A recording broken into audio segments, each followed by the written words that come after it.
नमस्कार दोस्तों, मैं आर्यन शर्मा और आप लोग देख रहे हैं आर्यन ऑनलाइन क्लासेस। तो फ्रेंड्स, आज की इस वीडियो में हम लोग देखने वाले हैं कक्षा 10वीं के संस्कृत का मोस्ट इंपॉर्टेंट ऑब्जेक्टिव प्रश्न जो कि बोर्ड परीक्षा में पूछा जा सकता है। इसलिए इस वीडियो को शुरू से लेके अंत तक देखना ताकि आप लोग को सारे के सारे प्रश्न जो है बिल्कुल अच्छी तरह से समझ में आ जाए, कहीं कोई दिक्कत नहीं है। आज की इस वीडियो में टोटल हम प्रश्न देखेंगे 50 प्रश्न, और 50 प्रश्न में से आप लोग कितने प्रश्नों का आंसर जानते हैं ये हमें कमेंट बॉक्स में कमेंट करके बताइएगा। अगर भाई साहब 50 प्रश्न में 30 प्रश्न का आंसर जानेंगे तो समझिए आपके बोर्ड परीक्षा में जो है आपको बहुत अच्छा मार्क्स आने वाला है। ठीक है, आपका रिजल्ट जो है बेहतर होगा।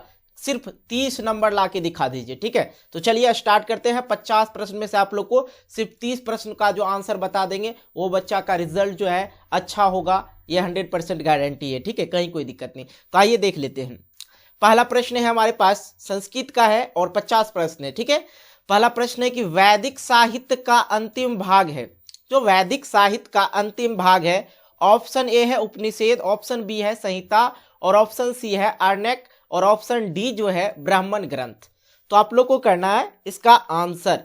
तो वैदिक साहित्य का जो अंतिम भाग है क्या है, उपनिषद है। इसका राइट आंसर क्या हो जाएगा, ए हो जाएगा। नेक्स्ट प्रश्नों की ओर बढ़ेंगे और नेक्स्ट प्रश्न है जो कि बहुत ही आसान है और VVI प्रश्न है, बहुत बार पूछा जा चुका है। अणु से भी छोटा क्या होता है? तो सबसे छोटा क्या होता है साइंस के ओर से देखा जाए तो अणु होता है सबसे छोटा, जिसे आप नग्न आंखों से मतलब खुली आंखों से नहीं देख पाएंगे अणु को। कह रहा है अणु से भी छोटा क्या होता है। तो इसका राइट आंसर करना आप लोग को ऑप्शन ए मिल रहा है आत्मा, ऑप्शन बी परमात्मा, ऑप्शन सी मिल रहा है पर्वत, और ऑप्शन डी मिल रहा है हाथी। हाथी सबसे छोटा होता है जी, हाथी तो बहुत बड़ा जानवर है। अब पर्वत छोटा होता है जी, नहीं, पर्वत तो बहुत बड़ा होता है। अब देखो दो ऑप्शन में बच्चे फंस जाएंगे, एक तो आत्मा दूसरा परमात्मा। लेकिन मेरे भाई आपको जो है इसका आंसर करना है आत्मा जो है क्या है, सबसे छोटा, अणु से भी छोटा। इसका राइट आंसर ए हो जाएगा। आइए अगला प्रश्न हम लोग करते हैं। अगला प्रश्न हमारे पास है तीसरा नंबर, काव्यम ममीषा नामक ग्रंथ किसने लिखा है? ऑप्शन ए है चंद्रशेखर, ऑप्शन बी है वीरेश्वर, ऑप्शन सी है राजशेखर, ऑप्शन डी है हिमांशु शेखर। ठीक है, हिमांशु शेखर। ठीक है, चलिए इसका राइट आंसर कीजिए। तीसरा नंबर का जो राइट आंसर हो जाएगा राजशेखर। काव्यम ममीषा का नामक ग्रंथ के किसने लिखा था? ये कौन लिखे थे? राजशेखर। ठीक है, अगला प्रश्न हमारे पास है चौथा नंबर प्रश्न, और ये प्रश्न तो सारे बच्चे बिल्कुल अच्छी तरह से जानते होंगे कि पाटलिपुत्र किस नदी के किनारे अवस्थित है? जो पाटलिपुत्र है किस नदी के किनारे अवस्थित है ये बताना, चौथा नंबर। और चौथा नंबर का सारे बच्चे जानते होंगे। ठीक है, और आपके जानकारी के लिए बता दूं, जो पाटलिपुत्र नदी है, पाटलिपुत्र किस नदी के किनारे बसा हुआ है? ये गंगा नदी के किनारे बसा हुआ है। ठीक है, इसका राइट आंसर बी हो जाएगा। और उसी के ऊपर क्या है, गांधी सेतु पुल है, जो कि पटना, ये साइड इस साइड पटना है और इस साइड क्या है, हाजीपुर है, और बीच में क्या है, गांधी सेतु पुल है। ठीक है, और गांधी सेतु पुल जानते ही होंगे आप लोग, ये गांधी सेतु पुल है। इसे पार करके इस पार आइएगा तो हाजीपुर हो जाएगा, इस पार पटना हो जाएगा, और बीच में जो नदी बहती है क्या है, गंगा है। समझ में आ रहा है? अगला प्रश्न हमारे पास है पांचवा नंबर, विद्यापति कौन थे? ठीक है, ऑप्शन ए है मैथिली कवि, ऑप्शन बी है मगही कवि, और ऑप्शन सी है आंगल कवि, और ऑप्शन डी है भोजपुरी कवि। तो मेरे प्यारे बच्चों, जो विद्यापति जी थे कौन थे, इसका अगर राइट आंसर करना है तो आप लोग करेंगे मैथिली कवि थे। विद्यापति कौन से कवि थे? मैथिली कवि थे। अगला प्रश्न आइए, अगला प्रश्न हम लोग कर लेते हैं। अगला प्रश्न हमारे पास है 6 नंबर, पाटलिपुत्र में कौमुदी महोत्सव किस ऋतु में मनाया जाता है? पाटलिपुत्र मतलब पटना में कौमुदी महोत्सव किस ऋतु में मनाया जाता है ये बताना। तो छठे नंबर का राइट आंसर हो जाएगा बी, शरद ऋतु में जो है कौमुदी महोत्सव मनाया जाता है। इसका राइट आंसर बी। नेक्स्ट प्रश्न की ओर बढ़ेंगे। नेक्स्ट प्रश्न है हमारे पास, नीतिकारों द्वारा शत्रु किसे माना गया है? नीतिकारों द्वारा शत्रु किसे माना गया है? ठीक है, 7वां नंबर देखिए, आलस्य को, क्रोध को, या क्षमा को, या बल को। नीतिकार किसको मान, नीतिकारों द्वारा शत्रु किसे माना गया? तो इसका राइट आंसर हो जाएगा क्रोध को। नीतिकारों द्वारा किसको माना जाता है शत्रु, दुश्मन किसको माना जाता है? क्रोध को माना जाता है। अगला प्रश्न हमारे पास है, चलिए अगला प्रश्न, थोड़ा सा ऑप्शन कट रहा है, एक सेकेंड इसको सेट कर लेते हैं। ओ नहीं हो रहा भाई, अच्छा मैं आपको ऑप्शन बता दूंगा, टेंशन नहीं लेना, ठीक है।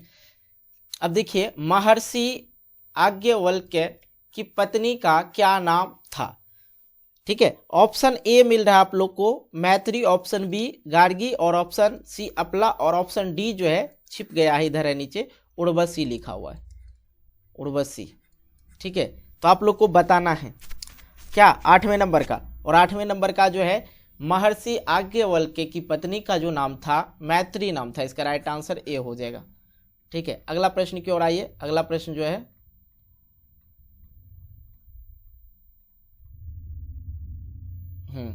अगला प्रश्न हमारे पास है, जनक की सभा में सार्थार्थ कुशल महिला कौन थी, सार्थार्थ कुशल महिला कौन थी, ठीक है। तो इसका राइट आंसर आप लोग को करना है, इसका राइट आंसर जो है क्या हो जाएगा, ए हो जाएगा, गार्गी वाचकन्वे, वाचकन्वी, गार्गी वाचकन्वी, ए नंबर। जनक की सभा में सार्थार्थ कुशल महिला कौन थी, गार्गी वाचकन्वी। अगला प्रश्न देखेंगे, अगला प्रश्न है 10वें नंबर, विजांका किस कल्प की कवित्री थी, विजांका जो थी किस कल्प की कवित्री थी, इसका राइट आंसर हो जाएगा बी प्रथम, ठीक है। अगला प्रश्न हमारे पास है, अगला प्रश्न जो है बहुत बड़ा है, चलिए 11 नंबर, गायंती देवा किल गीत कानी डैश पुरुष शुरुआत पद्य किस पुराण से किया गया है, गायंती देवा किल गीत कानी डैश पुरुष शुरुआत पद्य किस पुराण से किया गया है, या यहाँ पर होना चाहिए लिया गया है, ठीक है, लिया गया है। तो इसका जो राइट आंसर हो जाएगा विष्णु पुराण, इसका राइट आंसर ए हो जाएगा विष्णु पुराण। अगला प्रश्न देखिए, अगला प्रश्न है 12 नंबर, संस्कारों की कुल संख्या कितनी होती है, तो संस्कारों की कुल संख्या कितनी होती है, 16 होती है, ठीक है। अगला प्रश्न हमारे पास है, चलिए देखते हैं अगला प्रश्न हमारे पास है 13 नंबर, भारत महिमा पाठ के मुख्य संदेश क्या है, तो भारत महिमा पाठ के मुख्य संदेश क्या है, तो इसका राइट आंसर हो जाएगा 13 नंबर का ये देशभक्ति, इसका राइट आंसर देशभक्ति, ठीक है।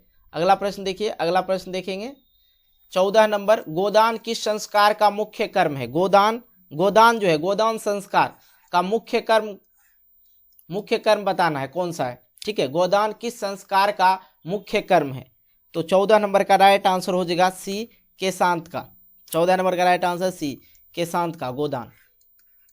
अगला प्रश्न हमारे पास है 15 नंबर, परम दीप्ति किससे मिलती है, परम दीप्ति किससे मिलती है, तो इसका राइट आंसर हो जाएगा सी अहिंसा से, इसका राइट आंसर सी अहिंसा से। अगला प्रश्न हमारे पास है 16 नंबर, नरक के कितने द्वार हैं, नरक के कितने द्वार हैं, तो इसका राइट आंसर हो जाएगा 3, नरक के कितने द्वार हैं, 3। अगला प्रश्न देखिए, अगला प्रश्न हमारे पास है 17 नंबर, क्रमवीर कथा के नायक कौन है, क्रमवीर कथा के नायक कौन है, तो 17 नंबर का राइट आंसर हो जाएगा ए राम प्रवेश राम। अगला प्रश्न हमारे पास है, छात्रों का तप क्या है, छात्रों का तप क्या है, तो एक सेकेंड, ये देखिए राम प्रवेश राम, क्रमवीर कथा के नायक कौन थे, राम प्रवेश राम ही थे, ठीक है। चलिए, छात्रों का तप क्या है, तो इसका राइट आंसर हो गया ए अध्ययन। तब क्या होगा, छात्र के लिए क्या चाहिए, तप करना होगा, ठीक है, अध्ययन करना होगा। छात्रों का तप क्या है, अध्ययन ही है ना जी, अध्ययन ही करते हैं छात्र, क्या करते हैं, अध्ययन ही करते हैं ना। अगला प्रश्न हमारे पास है बहुत ही मोस्ट इंपॉर्टेंट ऑब्जेक्टिव प्रश्न, स्वामी दयानंद के द्वारा आर्य समाज की स्थापना कब हुई थी, तो 19 नंबर, और 19 नंबर का राइट आंसर हो जाएगा बी 1875 ईस्वी में, 1875 ईस्वी में बी राइट आंसर हो जाएगा। अगला प्रश्न आइए, अगला प्रश्न हमारे पास है विरजानंद किसके गुरु थे, विरजानंद जी जो थे किसके गुरु थे, तो इसका राइट आंसर हो जाएगा ए स्वामी दयानंद के थे। अगला प्रश्न देखिए, अगला प्रश्न है स्वामी दयानंद का परिवार किसका उपासक थे, स्वामी दयानंद के परिवार किसका उपासक थे, तो इसका राइट आंसर हो जाएगा ए शिव का, किसके थे? शिव का। अगला प्रश्न हमारे पास है 22 नंबर, मंदाकिनी वर्णनम पाठ किस ग्रंथ से संकलित है? तो 22 नंबर का राइट आंसर हो जाएगा सी, वाल्मीकि नारायण। ठीक है। अगला प्रश्न हमारे पास है 23 नंबर, कर्णस्य दान वीरता पाठ भास के किस रूपक का भाग विशेष है? ठीक है, 23 नंबर, और 23 नंबर का राइट आंसर हो जाएगा ए, कर्णभार। अगला प्रश्न हमारे पास है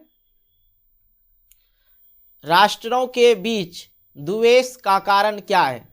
ठीक है, 24 नंबर का राइट आंसर ए हो जाएगा, दूसरे राष्ट्र के का उत्कर्ष। राष्ट्रों के बीच द्वेष कब उत्पन्न होगा? जब यहाँ का मान लिया जाए भारत के इंसान है और दूसरे देश का जो है उत्कर्ष करेगा तो क्या होगा? उत्कर्ष। ठीक है, दूसरे राष्ट्र का उत्कर्ष करेगा तो क्या होगा? अपने राष्ट्र के बीच क्या होगा? द्वेष पैदा होगा। इसलिए राष्ट्रों के बीच द्वेष का कारण क्या है? दूसरे राष्ट्र का उत्कर्ष। ए नंबर राइट आंसर सही हो जाएगा। अगला प्रश्न हमारे पास है, देखिए आप लोग फटाफट से कमेंट करके बताते चलिएगा कि आपने कितना सही बनाया। ठीक है, अभी हम 25 प्रश्न पे पहुंच चुके हैं। अगर आप लोग इस वीडियो को लाइक नहीं किए तो यार वीडियो को लाइक करना, दोस्तों के साथ शेयर भी कर देना। ठीक है, वैर से वैर का समन क्या है? वैर से वैर का समन क्या है? तो 25 नंबर का राइट आंसर हो जाएगा बी, असंभव। अगला प्रश्न हमारे पास है विजांका के समय क्या है? विजांका का समय क्या है? तो 26 नंबर का राइट आंसर हो जाएगा ए, 8वीं सदी के विजांका थी। अगला प्रश्न हमारे पास है परपीड़न किस लिए होता है? पीड़न जो है किस लिए होता है? तो इसका राइट आंसर हो जाएगा बी, पाप के लिए। परपीड़न पाप के लिए होता है। अगला प्रश्न हमारे पास है 28 नंबर, करमवीर कथा पाठ में किसकी कथा है? करमवीर कथा पाठ में किसकी कथा है? तो राम प्रवेश राम का ही कथा। इसका राइट आंसर ए हो जाएगा। अगला प्रश्न हमारे पास है 29 नंबर, भिखनटोला गांव कहाँ है? भिखनटोला गांव कहाँ है? 29 नंबर, इसका जो राइट आंसर हो जाएगा बी हो जाएगा, बिहार में है भिखनटोला गांव। अगला प्रश्न हमारे पास है स्वामी दयानंद का जन्म किस गांव में हुआ था? स्वामी दयानंद का जन्म किस गांव में हुआ था? इसका राइट आंसर हो जाएगा सी, टंकारा। इसका राइट आंसर सी हो जाएगा। अगला प्रश्न हमारे पास है 31 नंबर, स्वामी दयानंद के जन्म किस परिवार में हुआ था? ठीक है, स्वामी दयानंद का जो जन्म हुआ था किस परिवार में हुआ था? तो कर्मकांडी में हुआ था। कर्मकांडी परिवार कहाँ है? डी नंबर में। इसका राइट आंसर सही हो जाएगा। ठीक है, डी। ऐसे पहले भी हम पूरा अध्याय संस्कृत का खत्म कर चुके हैं, अगर आप लोग नहीं देखे देख लीजिएगा। मंदाकिनी वर्णनम पाठ किस ग्रंथ से संकलित है? मंदाकिनी पाठ वर्णनम किस ग्रंथ से संकलित है ये बताना है। तो 32 नंबर का राइट आंसर बी हो जाएगा, रामायण से संकलित है। अगला प्रश्न हमारे पास है अगला प्रश्न हमारे पास है 33 नंबर, चित्रकूट स्थित गंगा का वर्णनम किस पाठ में है? चित्रकूट स्थित गंगा का वर्णन किस पाठ में है? तो मेरे प्यारे भाई 33 नंबर का राइट आंसर करना आप लोग को। इसका राइट आंसर हो जाएगा मंदाकिनी वर्णनम पाठ में है, सी हो जाएगा। अगला प्रश्न हमारे पास है व्याघ्रपथिक कथा हितोपदेश के किस भाग से संकलित है? ठीक है, 34 नंबर, और 34 नंबर का राइट आंसर हो जाएगा डी, मित्र लाभ। अगला प्रश्न हमारे पास है, चलिए अगला प्रश्न है इदम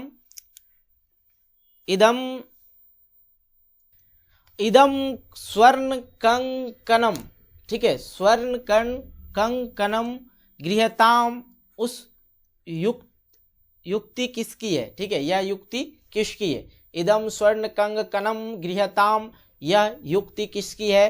तो 35 नंबर का राइट आंसर हो जाएगा ए, वाघ का। अगला प्रश्न हमारे पास है 36 नंबर, शुक्र ने कर्ण से छल पूर्वक क्या लिया? शुक्र ने कर्ण से छल पूर्वक क्या लिया? तो कर्ण का क्या ले लिया था? कवच और कुंडल दोनों ले लिया था। इसका राइट आंसर सी हो जाएगा। अगला प्रश्न हमारे पास है 37 नंबर, इंद्र किस रूप में कर्ण के समक्ष आया? ठीक है, 37 नंबर का राइट आंसर हो जाएगा डी, ब्राह्मण के समक्ष में। अगला प्रश्न हमारे पास है कि शांति किससे स्थापित होती है? शांति जो है किससे स्थापित होता है? इसका राइट आंसर परोपकार हो जाएगा। अगला प्रश्न हमारे पास है सारा संसार अपना परिवार किसके लिए है? सारा संसार अपना परिवार किसके लिए है? तो 39 नंबर का राइट आंसर हो जाएगा उदार चरित्र वालों के लिए। इसका राइट आंसर क्या हो जाएगा? सी हो जाएगा।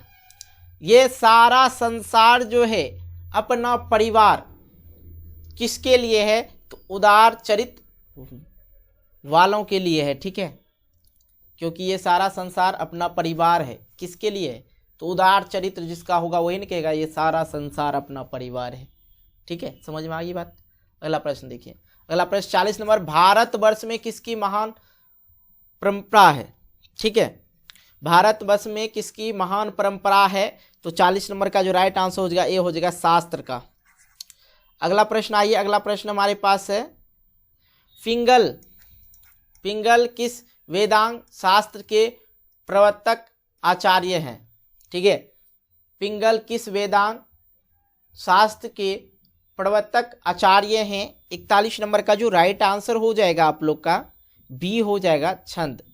अगला प्रश्न आइए, अगला प्रश्न हमारे पास है 42 नंबर, दक्षिण भारतीय संस्कृति लेखिका कौन है?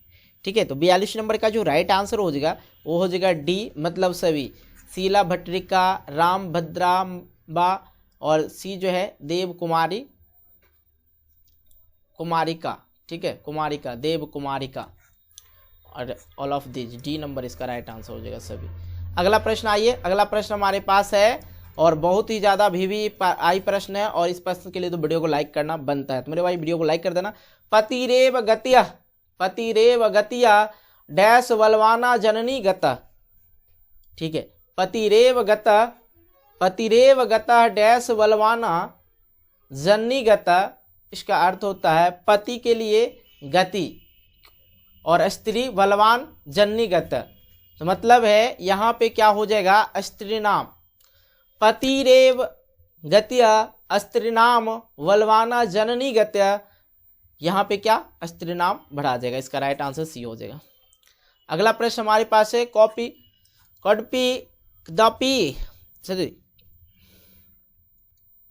तथा धार्मिकों नास्ति कटिष्मान पराविर्नोति किसने कहा? ठीक है, 44 नंबर का जो राइट आंसर आप लोग का हो जाएगा वो हो जाएगा सी नंबर, तीसरा आलसी कहा था। टॉपी तथा धार्मिको नास्ते कटिष्मान प्राविर्नोति, ठीक है, संस्कृत का कुछ भाषा जो है थोड़ा सा अलग अलग है, ठीक है, लेकिन तब फिर भी आप लोग समझ सकते हैं, कहीं कोई दिक्कत नहीं है, हिंदी की तरह ही ज़्यादा कुछ नहीं है। अब देखिए 45 नंबर है कि पटना में गंगा नदी पर कौन सेतु है? तो मैंने पहले ही बताया था गांधी सेतु है, ठीक है। अगला प्रश्न हमारे पास है 46 नंबर और 46 नंबर, स्वच्छ छंद का संधि विच्छेद क्या होगा? ठीक है, तो इसका जो राइट आंसर हो जाएगा सी हो जाएगा स्व जोर छंदम। इसका मतलब होता है मौ, ठीक है, स्वच्छ छदम तो स्व छदम, ये हो जाएगा इसका राइट आंसर सी। अगला प्रश्न हमारे पास है ये 47 नंबर, विद्या जोड़ एका का संधि क्या होगा? विद्या जोड़ एका तो 47 नंबर का राइट आंसर हो जाएगा विद्या एक। अगला प्रश्न हमारे पास है 48 नंबर, ओ जोर औ के मेल से कौन सा नया वर्ण बनेगा? ओ और औ के मेल से कौन सा नया वर्ण बनेगा?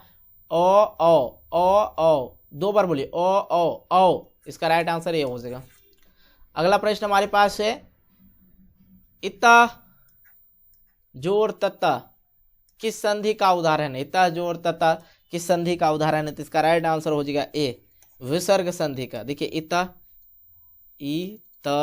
जोड़ तता दोनों तरफ अ लगा हुआ है, विसर्ग लगा हुआ है, तो ये क्या हो गया? विसर्ग संधि का।